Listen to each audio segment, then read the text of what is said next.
Fête de l'année liturgique. Saint Ignace de Loyola, confesseur, patron des retraitants. 31 juillet. Saint Ignace est né d'une famille noble en l'année 1491 au château de Loyola, à Guipúzcoa, en Espagne.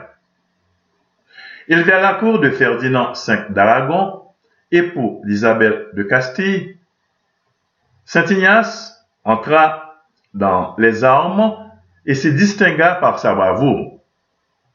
Il fut blessé au siège de Pampelune pendant la guerre entre Charles Quint d'Espagne et François Ier, roi de France.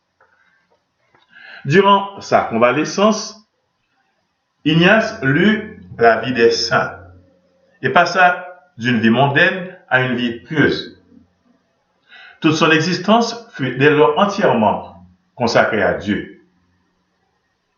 Après une confession générale au monastère de Montserrat, Ignace passa 10 mois dans la solitude de Manresa, où il composa ses exercices spirituels. Il fit ensuite un pèlerinage à Rome et en Terre Sainte. À son retour en Espagne, Ignace de Loyola commença ses études. Et en 1528, il continua à Paris. Là, sa vertu et sa sagesse lui gagnèrent quelques compagnons avec lesquels il forma le noyau de la Société de Jésus. À Montmartre, ils firent ensemble le vœu d'aller en Palestine ou de s'offrir au Saint-Père pour servir Dieu, comme le pape l'entendrait. Ordonné prêtre à Venise, ainsi que ses compagnons, Saint Ignace de Loyola partit pour Rome, où il fut reçu par le pape Paul III avec beaucoup de bienveillance.